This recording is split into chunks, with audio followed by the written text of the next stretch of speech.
Jack Catterall, we've had many big nights at the Manchester Arena, but today we find ourselves at the new venue, Co-op Live, the first boxing event taking place here, history in the making. That in itself must make you very proud. Yeah, very proud. It's only, less than an hour from where I live. Brand new arena in Manchester. To hold the first boxing match here, it feels good. I'm excited for it, and I've just been and looked around the venue, and what a gaff. You haven't been here yet, have you, for an arena? So you won't know what the atmosphere is like and whatnot. But like you say, just looking at it from an empty arena point of view, you know, it's all set up, first-class facilities. This is going to be one of the front runners, not only in the UK but in Europe, really. Yeah, it looks incredible. I've seen pictures and videos over the last couple of weeks of people that have attended the events. The atmosphere looks absolutely incredible, and I expect to come out on August the 24th and absorb some of that and enjoy it. Before we look forward, let's look back quickly. Josh Taylor, just a couple of weeks ago now. How pleasing is it just to put that saga to bed almost? Yeah, I think I've said it before, but there was probably a couple of years of frustration after the first fight, probably before the first fight, and it was something that needed to be done. I was fortunate enough that we got it done a couple of weeks ago up in Leeds, and it's, for me now, that chapter's done. It's 2-0, it's finished, and we can move on, and we've got Regis Prograis August the 24th, and that's where my focus is now. We're going to talk about Regis in a minute, but just over a week or so after the last fight, you had a wedding.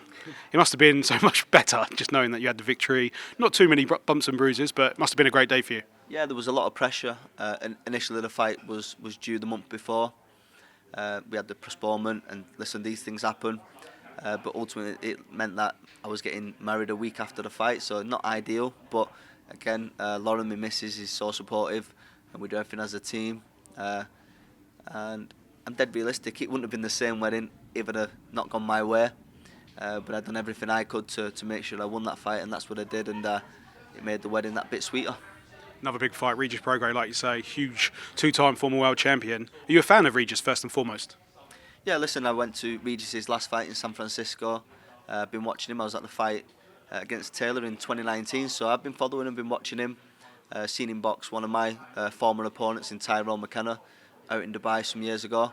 So I've known Regis, I've been around him, I've seen his fight, so I know what to expect. Just spoke to Regis just before yourself, and Regis said this fight nearly happened a couple of years ago but fell through. Could you just talk to us maybe from your side about why that didn't happen back then? Yeah, it was a fight that was proposed. It was one that I wanted. This was the time in my career where I was going through the periods of inactivity through no fault of my own.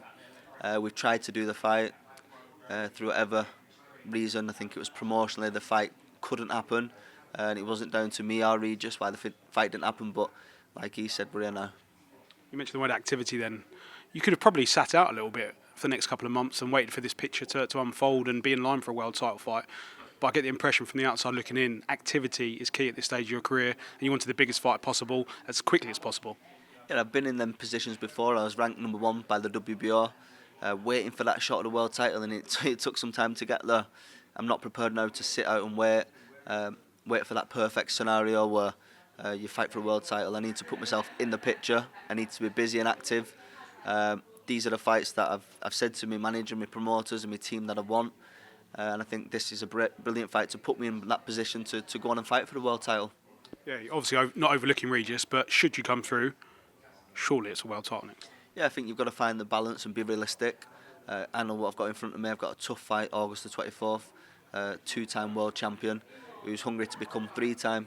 I've yet to have my hands on a world title. It's something that I've dreamed of for many years, and I believe beating Regis is a step closer to that. And like you just said, you never overlook any opponent. I'm expecting him at his best, and I'll be at my best. Yeah, you're expecting Regis at his best, but by his own self-admission, his last two performances perhaps haven't been prime Regis Prograis, should we say. Do you think you might be getting him at the right time? Yeah, I mean, they say you're only as good as your last fight. His last 2 fights haven't been, probably in his eyes as well, his best performances, but I will be preparing for him. The Regis that I've seen run through fighters in the past, and that's what I expect come fight night. Come fight night, win at all costs for Jack Catterall? Win at all costs. Excited to be fighting in Manchester, expecting a big crowd, a big turnout, and yeah, win at all costs. Jack Catterall, thanks very much for your time. We look forward to the build-up, and we'll speak to you soon. Thank you.